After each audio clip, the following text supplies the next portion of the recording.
Año 1533. Dos jóvenes embajadores franceses en la corte de Enrique VIII. Lujo, ambición, poder. Están apoyados sobre una estantería repleta de objetos sofisticados y valiosos, la última tecnología de la época.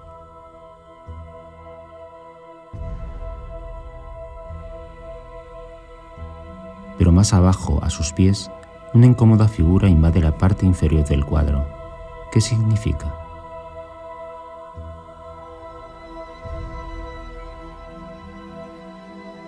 Para desvelar su misterio, Hans Holbein, el artista de esta extraordinaria pintura, custodiada por la National Gallery de Londres, solicita al espectador un doble movimiento. Primero espacial, debe desplazarse, realizar una mirada oblicua a la derecha del cuadro. Solo entonces el espejismo se diluye y emerge la imagen, su verdad. Se trata de una calavera. El segundo movimiento es simbólico. Se trata de la muerte, esa realidad que iguala a todos los seres humanos, independientemente de su estatus, de su fama o de su gloria. Estamos ante una de las anamorfosis más famosas de la historia del arte. El crítico y director de cine francés Pascal Bonitzer, en su libro Desencuadres, cine y pintura, aborda esta anamorfosis y sugiere: la imagen anamórfica se opone a la imagen de la perspectiva simple, como el espíritu a la carne, la idea a la apariencia, la cosa mental a la cosa sensible. El cuadro es una escena de teatro y detrás del fondo de la escena en trampantojo está el implacable tramoyista, que con solo mover una palanca o levantar el telón hasta el techo puede destruir toda la ilusión laboriosamente construida por el director, el artista.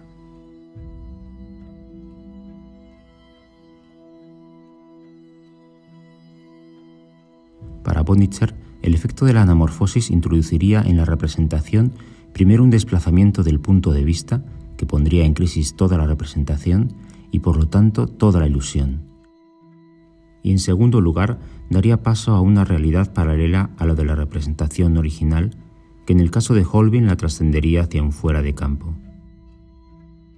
Es en ese fuera de campo donde la pintura establecería un curioso vínculo con el cine. ¿Cómo? Bonitzer identifica los movimientos de cámara y los cambios de plano con ese tramoyista destructor de la ilusión.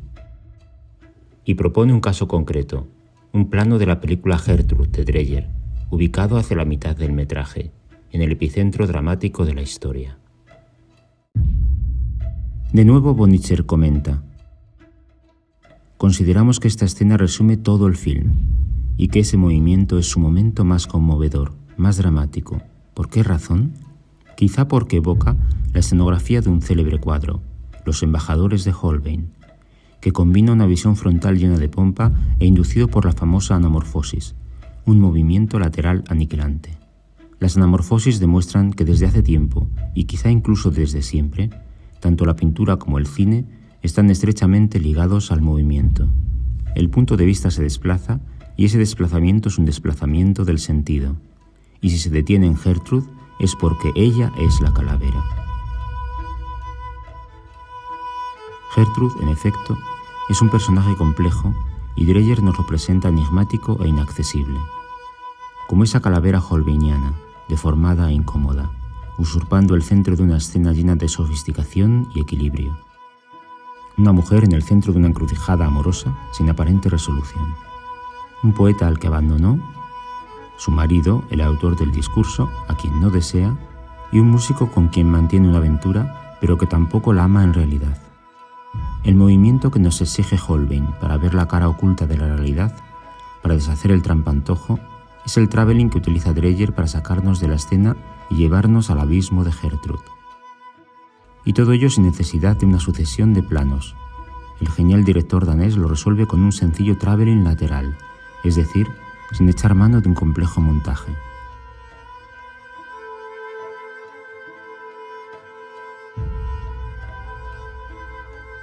La siguiente anamorfosis comienza con este espejo al que se enfrenta Neo, el protagonista de la historia, antes de ser literalmente absorbido por él mismo.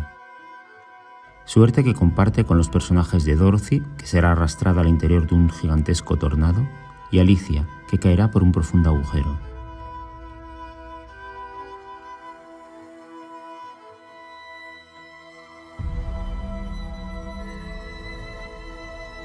En los tres casos asistimos al despliegue de un proceso anamórfico, una fuerza mayor que ellos que los arrastrará inexorablemente a otra dimensión.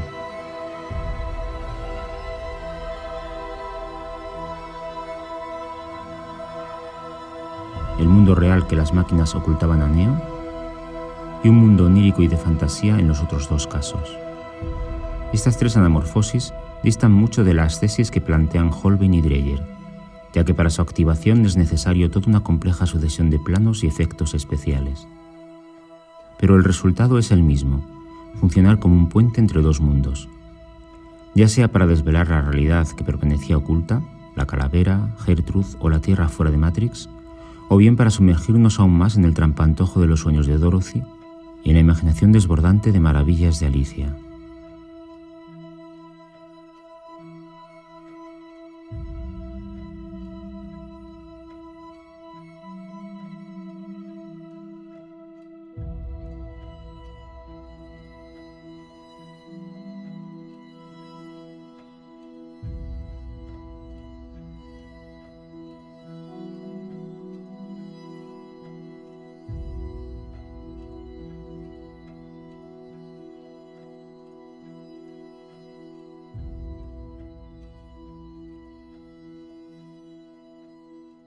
A la vista de estos ejemplos, tan dispares y alejados cronológica y conceptualmente unos de otros, podemos advertir la misteriosa influencia de la anamorfosis en la historia de la imagen, como una suerte de agujero de gusano para transportarnos a esa otra dimensión que permanecía oculta ante nuestros ojos.